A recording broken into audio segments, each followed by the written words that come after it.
When the earthquake happened, my husband, who was the captain of the rescue team, abandoned me and went to save his first love, Vivian, first. I didn't stop him and just let him leave. It was only because in my previous life, when faced with the same choice, my husband chose to save me, who was 8 months pregnant, first. And Vivian was buried in the ruins during the aftershock and died of suffocation because the rescue came too late. Later, on the day I gave birth, my husband took me to Vivian's tomb. He looked at me indifferently as I fell to the ground in great pain and ignored my repeated pleas. Ivy, does it hurt? Vivian was in far more pain than you under the ruins back then. I looked at my crazed husband in disbelief. You were clearly in a safe triangular area on the day of the earthquake. If it weren't for you using your pregnancy to blackmail me, how could Vivian's best chance of rescue have been missed? I want you to taste the pain Vivian suffered personally. He pressed me in front of his first love's portrait and made me keep kowtowing, allowing the blood under me to flow freely. In the end, I had a difficult labor and massive hemorrhage and died in the delivery room. When I opened my eyes again, I was back on the day of the earthquake. This time, my child and I wouldn't count on him anymore. When the earthquake occurred, I was trapped in the ruins. Trapped with me was Vivian, the first love of my husband, Kane. One of my hands was heavily pinned down and had lost all sensation, and I also felt a dull pain in my lower abdomen. The sound of the rescue team's footsteps came. Just like in my previous life, I heard the voice of Ryan, my husband's colleague. Captain Kane, sister-in-law's signal is located here. The rubble above my head was dug away, and the light of a flashlight shone on my face. I saw Ryan's excited face. Sister-in-law, don't worry. We'll rescue you right away. However, my husband Kane looked absent-minded. His work phone vibrated, and he answered it without hesitation. A slightly trembling female voice came from the other end. Brother Kane, where are you? It's so dark here. I'm so scared.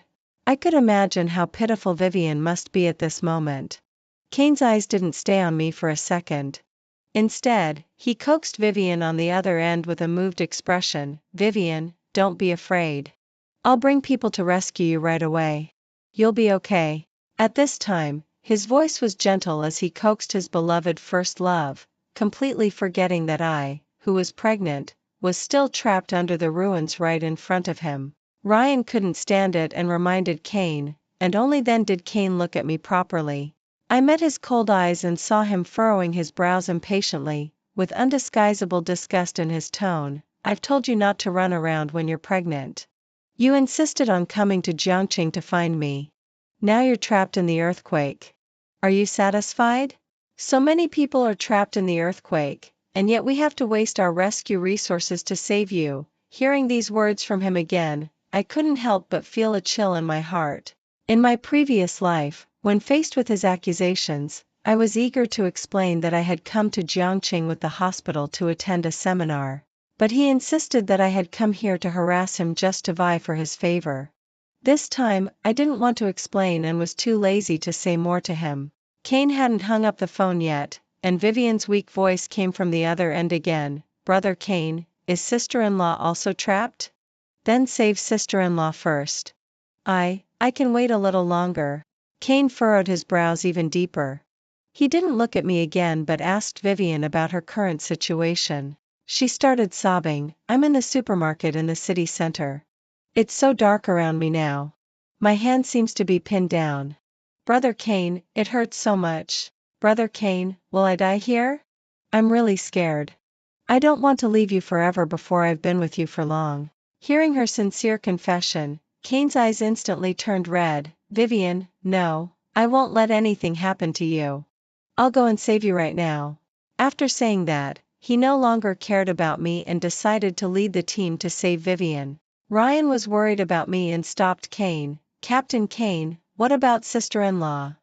Sister-in-law's situation is also very critical now. In case there's an aftershock, she's still pregnant. But Kane coldly interrupted him and looked at me and sneered. Ivy, I've checked. You're clearly in the life triangle now. You won't die if you wait for a while for the rescue. I think you did it on purpose. You clearly knew that Vivian has claustrophobia, so you took advantage of your pregnancy to force me to save you first just to kill her. You're a doctor yourself. Don't you know how important hands are to a doctor? You have no empathy at all. You evil woman, I won't let you succeed. His every word was like a sharp sword stabbing into my heart and lungs, but my heart had already become as numb as my injured hand. I looked at him calmly, without making a fuss. The painful experience in my previous life had already made me see the true face of this man whom I had loved for over 10 years. He didn't love me, or perhaps he had only loved me briefly. In his heart, my child and I would never be as important as his first love whom he cherished deeply. Since that was the case, I wouldn't have any expectations of him anymore. In this life, I would do as he wished, not compete or fight, and not bother him anymore. Ryan still refused to give up on me and insisted on saving me first. Kane's tone became even more impatient. Ryan, what are you standing there for? The rescue resources are limited, and Vivian's location is closer to the epicenter. The situation there is more dangerous. I persuaded him not to worry about me and to go with Kane. Then I looked indifferently at Kane, who had a shocked expression, and said to him, "Go ahead. If I survive, we'll get divorced."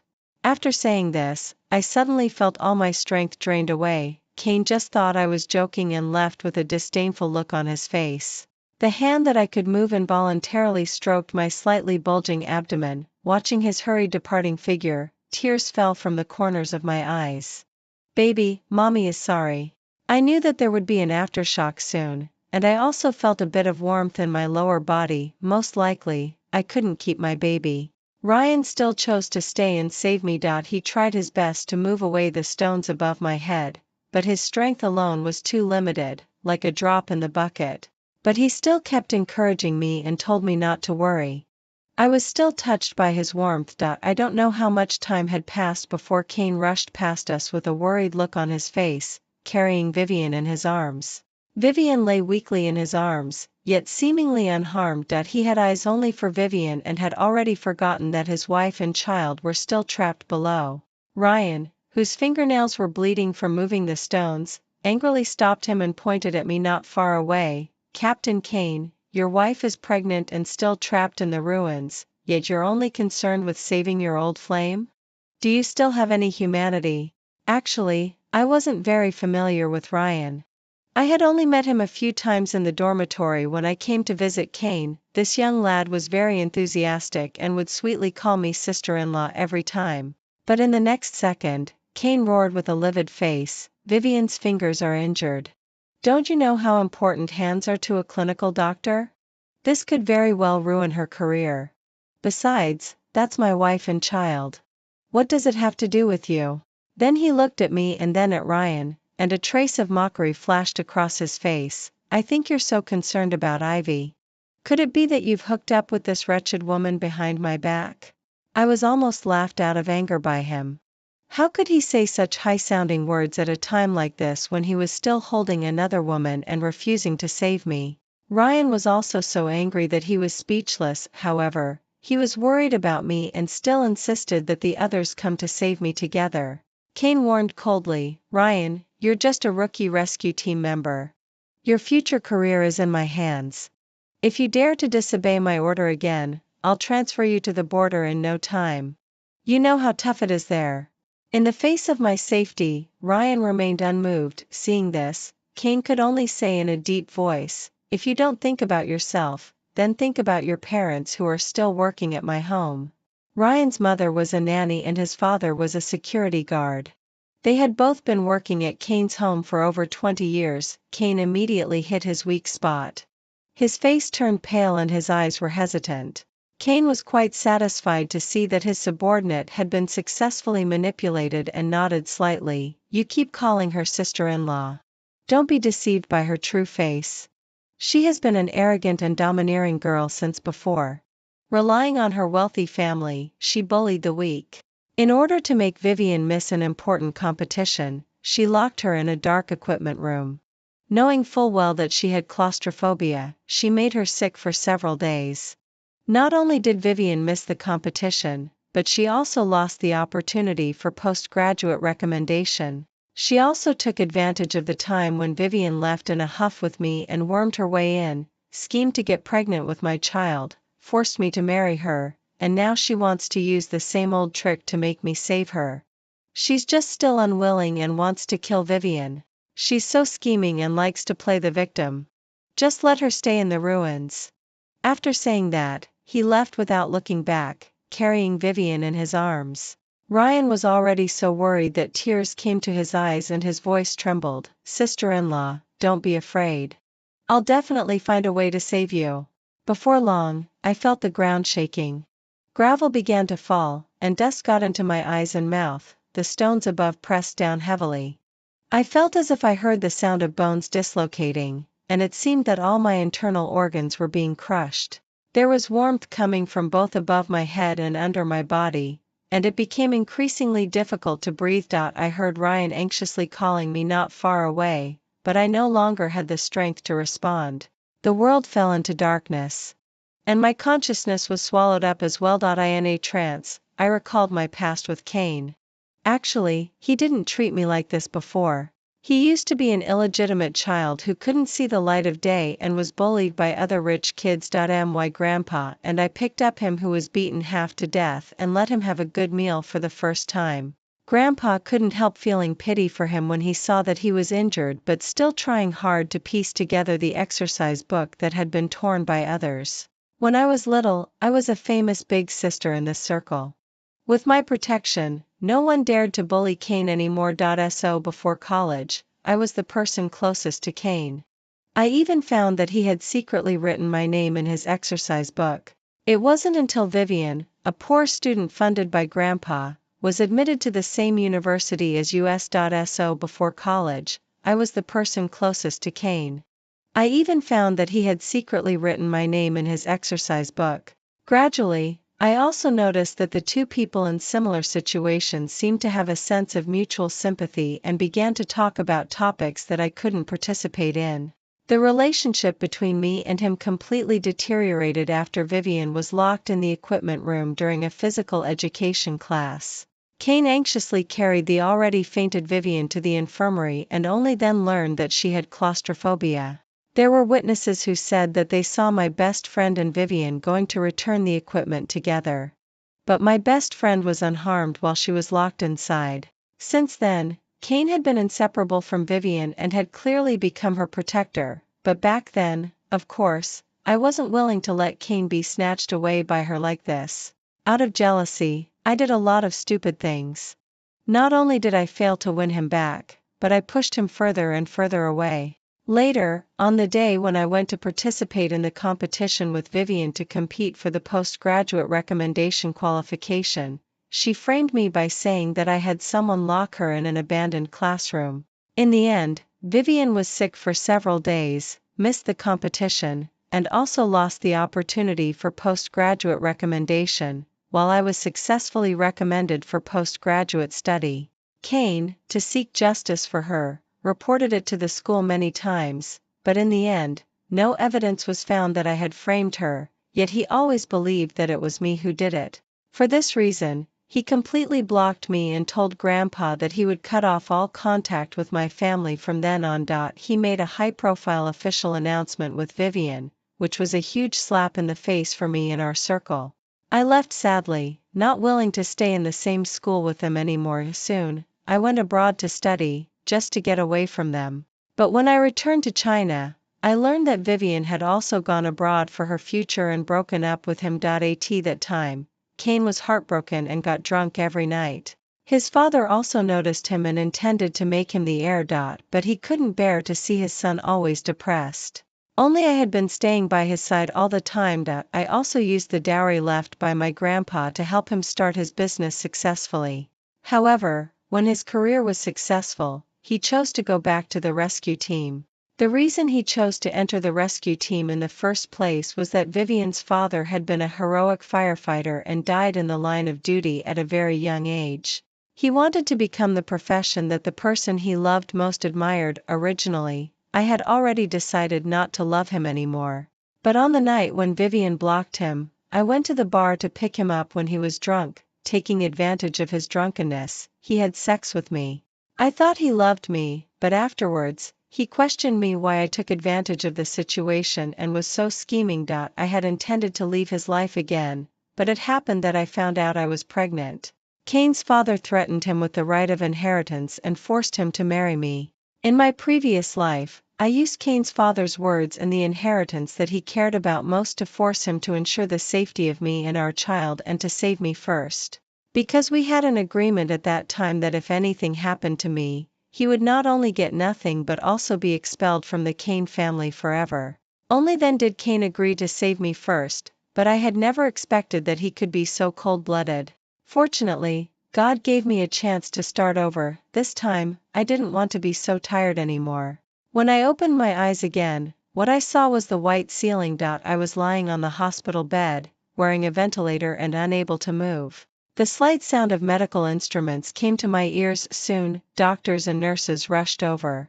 When they saw that I was awake, they all looked surprised and happy. More than a dozen bones in your body were broken, and some of your internal organs were also crushed and damaged. Coupled with massive hemorrhage due to miscarriage, it's really not easy for you to survive. They said that I had successfully been out of danger and transferred me out. The doctor said that he would help me contact my family members, but Cain never answered the phone. Until I was discharged from the hospital, he never showed up. During that period, Cain's parents also came to the hospital in Zhongqing to visit me. They also made several phone calls to Cain. When he answered and learned that his parents were with me, his tone became impatient again. "Dad, Mom, are you also siding with that woman who is always lying and cheating me with her? She was in the Life Triangle area at that time. It was impossible for her to be so seriously injured. Ivy, you are really shameless. Not only did you morally kidnap me, but you also dragged my parents to cheat me. I really regret agreeing to my parents to marry you, such a scheming woman." He hung up the phone impatiently. I couldn't see him in the hospital, but I could see him from time to time on the internet. To celebrate Vivian's birthday, he booked an expensive revolving restaurant for her and set off fireworks all over the city. He also showed off their hand-holding photo with couple rings on moments, saying that Vivian was the love of his life. His legitimate wife on the marriage certificate, seemed like a joke at this moment. On the day I was discharged from the hospital, Cain's mother pushed me in a wheelchair. I had multiple fractures on my body and still needed some time to recover before I could walk on my feet. But my right hand injury. At that time, the doctor said regretfully that due to the long-term heavy pressure, the tendons and bones were damaged and it could never recover as before. Cain was right. I knew how important hands were for a doctor, because I was also a doctor and was a famous surgical expert in the hospital. But after this disaster, I'm afraid I could no longer hold a scalpel steadily. However, all he cared about was his first love. Her hands were so important that a little bleeding could make him feel extremely distressed. But he had never thought that I could also get hurt. Cain's mother burst into tears when she heard this. She held my hand affectionately and said that it was because they hadn't taught Cain well that my life was ruined. But I shook my head calmly and said faintly, "It doesn't matter. It's already good to be alive. At least in this life, I was lucky enough not to die miserably at the hands of the person I loved most." I tried to smile and said to the two elders, "Mom, Dad, I want to hold my birthday banquet next week. And at that time, I also want to announce something." Cain's mother quickly agreed, "Don't worry. We will surely make it a grand and glorious one for you and just get rid of the bad luck. Let's also inform Cain. After all, he can't be absent." The Cain family was a famous family in Shanghai. Naturally, the birthday banquet held by the daughter-in-law of the Cain family would be grand and ceremonious. My family, the Ivy family, was also a noble family originally, but after my grandpa passed away, I devoted myself to studying medicine and gradually declined. Many celebrities came to support my birthday banquet. I also invited all the classmates and friends that I could contact to come. I had always been popular and made many friends, so quite a number of people came. When they learned that I had just escaped from the earthquake, they all congratulated me on having a new life. Cain finally arrived late. Obviously, he had rushed here in a hurry. He didn't even notice the lipstick mark on the collar of his shirt, and there were also unhidden red marks on his neck. Those who knew the truth showed a look of contempt. His own wife had just narrowly escaped death and had a miscarriage, yet he was fooling around with his lover on his wife's birthday. Naturally, they looked down on him. Kane's mother's face turned livid and she slapped him. "You bastard. Your wife almost died and had a miscarriage, yet you are so blatantly with another woman outside. You really made our Kane family lose face completely in Shanghai." Kane's face was slapped to one side, but there was still a smug look on his face. He looked at me, threw a stack of papers at me, and looked at the wheelchair under me with disdain. "Vivian's friend works in the hospital in Jiangcheng." I said, "How could you be so seriously injured? She had her friend check your medical records long ago. You didn't have a miscarriage, nor did you have fractures. There were just slight scratches and a little broken skin. You'll stop at nothing to win my favor. You even dragged my parents and Ryan to cheat me. Do you know that because you delayed me from saving Vivian in time, her hand was almost ruined? Ivy, you're so vicious." Everyone present knew clearly about my experiences, and no one believed his words. Kane's parents even had gloomy expressions and wanted to drag him away, not wanting him to bring shame to the Kane family anymore. However, he shook off his parents' hands with disgust all over his face. "Mom, Dad, if you hadn't forced me to marry this wretched woman back then, Vivian wouldn't have been harmed like this by her. You still say that I'm the one who's embarrassing? Isn't it this woman who's addicted to lying that has really brought shame to our family? She distorts the truth and stirs up trouble. What kind of magic potion did she give you to make you accompany her in acting out such a tragic drama to play the victim?" I slowly wheeled my wheelchair in front of him and said coldly, "Kane, have you said enough? Now it's my turn to speak." He looked down at me with a sneer. "What? Don't want me to continue? Are you afraid that I'll expose all the shameful things you've done?" I smiled faintly, took out the medical records and the signed divorce agreement and handed them to him. He was stunned, frowned and flipped through them, and then said with a cold laugh, "Have you played the victim enough? Now you're using the divorce trick again. You're a doctor yourself. How easy it is for you to fake medical records. Don't think you can fool me like this." The next second, I threw out several photos of the fetal remains taken out after the induced labor in the hospital. "You should know that after you left carrying Vivian, there was an aftershock. And I didn't get rescued in time. Big stones pressed on my stomach, and even my internal organs were crushed." My right hand with bent joints stroked my now empty lower abdomen and I sighed and said, "The doctor told me that he had already taken shape. It was a boy." Kane tightly grasped those horrible photos, his hands trembling and his face as pale as a sheet. "You must be lying to me. You're such a liar." Obviously, he couldn't believe it, but at this moment, he couldn't even stand steadily. He stared fixedly at my stomach and then at my face. Suddenly, he noticed the necklace on my neck and his expression changed rapidly without a trace of guilt. "What's this? I've never seen you wear it before." Well, this is something your lover gave you, right? You're so eager to act this play with me just to divorce me and be with him." His eyes were red as he yanked off my pendant. I was so anxious to snatch it from his hands. But in his eyes, it seemed like I was being guilty. The smile on his face grew even wider, and he threw the pendant hard onto the ground. At the moment when the pendant broke, my heart was completely shattered. Ignoring my still unhealed legs, I threw myself onto the ground, trying to pick up the ashes that spilled out from the pendant. Kane was obviously stunned when he saw what came out after the pendant was smashed. I was crying and trying to pick up that small pile of ashes, but they slipped away from my fingers like quicksand. Before I fell into a complete coma, I asked the doctor to help me keep the remains of the baby and have them burned into ashes, which I hung around my neck day and night. But now, it was smashed by his brute of a father. Kane started to panic and asked, "What's this?" I raised my head and stared at him fixedly. "Didn't you believe me? Now you've scattered all his ashes without leaving a bit. Do you believe me now?"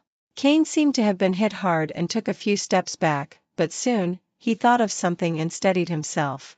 He held his head high and said in a cold and hard tone, "So what if the child is gone? It can only be said that it's your karma.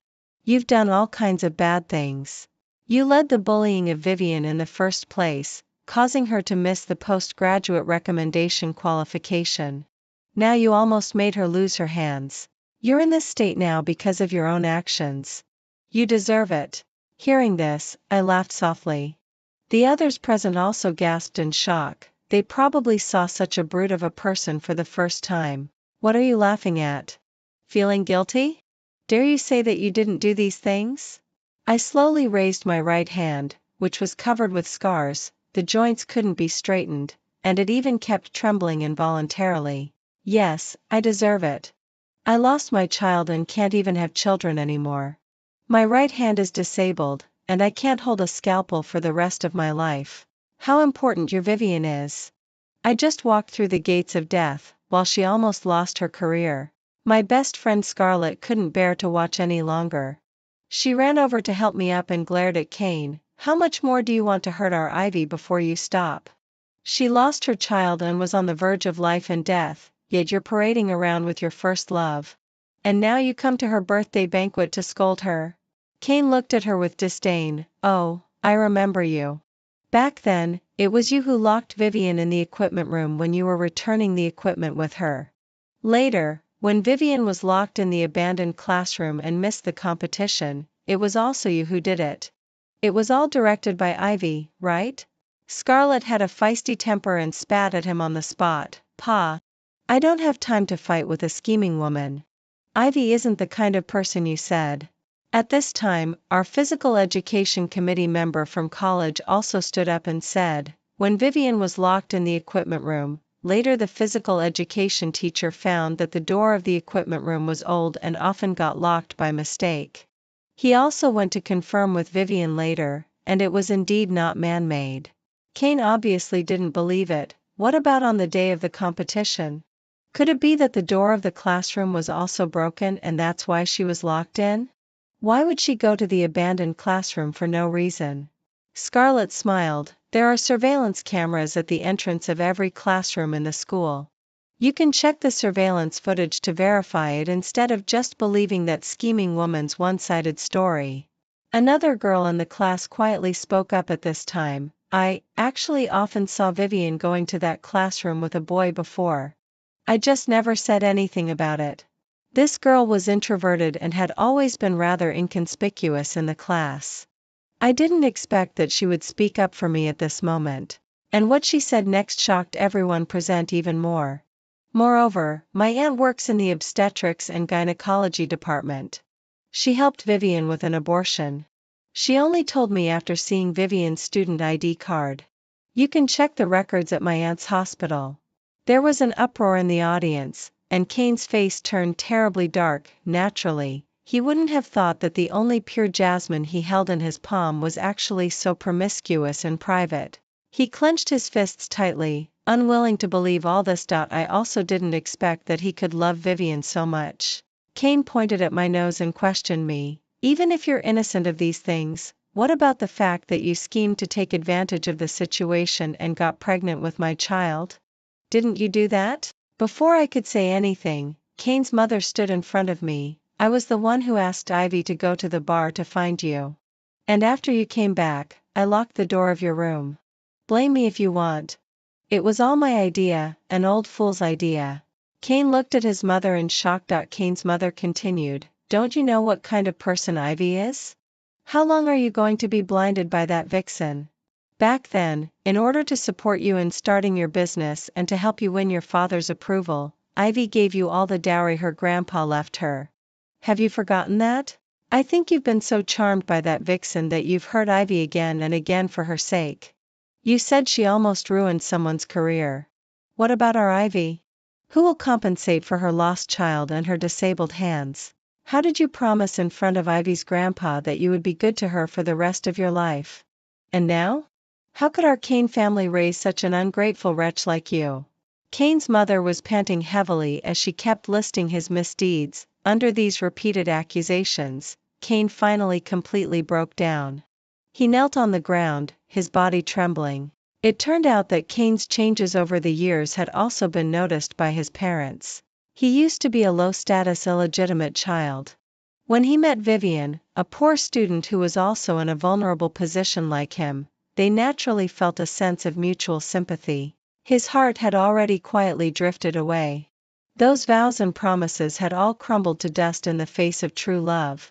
I didn't want to dwell on the past anymore. I calmly handed the divorce agreement to him again, my tone flat. Kane, I don't want to pursue the past and I won't admit any of the accusations you made. Let's just get divorced like this. Sign it quickly and leave so that I can continue with my birthday banquet. Kane's face was ashen, and he stared blankly at the divorce agreement. Ivy, do you really want to divorce me? I nodded and saw the light in his eyes gradually fade away. Just as he was about to sign, the phone rang. It was Vivian calling. Brother Kane, I seem to have a fever. My body is so hot. I'm afraid it will affect the baby in my belly. However, knowing all the truth, he no longer had the gentleness he used to have when facing Vivian. Instead, he sneered and said to her, Vivian, if you're sick, go to the hospital by yourself. Don't delay it.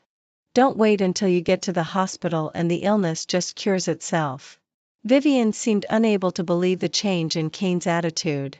She asked in a shrill voice, Brother Kane, how can you treat me like this? Did that bitch Ivy tell you something again? Kane hung up the phone resolutely. After a while, he looked at me again, his eyes full of regret. But I ignored that and said faintly, Master Kane is really blessed. One child is gone, and immediately there's a new one. Congratulations. You're going to be a father again. And my best friend's words made him slightly change his expression. However, I still have a word of advice for Kane. I've heard a little about Vivian. She seems to have quite a good relationship with the celebrity circle over there. After Kane signed the papers, he was driven out of the banquet hall by his parents. Before leaving, he kept looking back, with unmistakable regret in his eyes.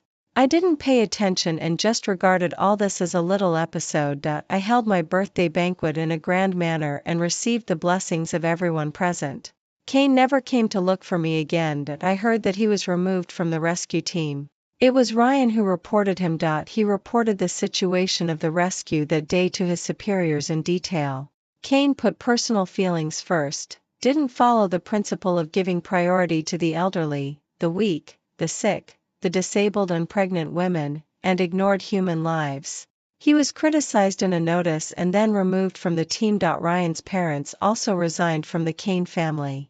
Even though Kane's parents tried hard to persuade them, they couldn't stop them.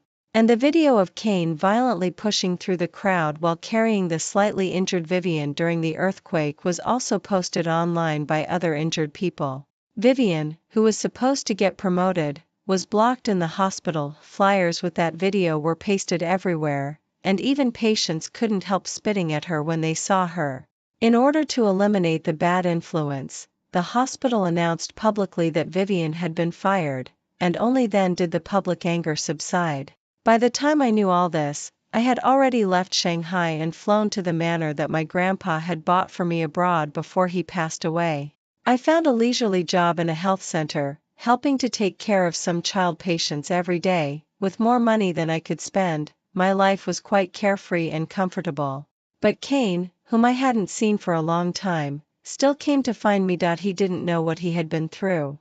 He was unshaven, with sunken eye sockets, and didn't look like the noble young master he used to be at all. Kane tremblingly held my hand, his tone full of sadness and regret. Ivy, it was all my fault before. I was blinded by Vivian and hurt you so deeply. I coldly withdrew my hand. Oh, I got it. You can leave now. He forced out a bitter smile and pleaded with me, I really know I was wrong. Can we go back to how we were? This time, I will truly be good to you. I've already found out clearly that everything was directed and acted by Vivian herself. She was just jealous that you had such a good life since childhood, so she deliberately got close to me. She was promiscuous in life but pretended to be innocent in front of me. I was completely deceived by her. I looked at his emaciated face and carefully recalled all the harm he had brought to me in both my past life and this life. In the past life, in order to avenge his first love, he watched me die of massive hemorrhage during a difficult childbirth. In this life, in order to save her, he caused me to lose my child. disabled my hands, and even smashed my last memory of my child that I think I could never forgive him even in several more lifetimes.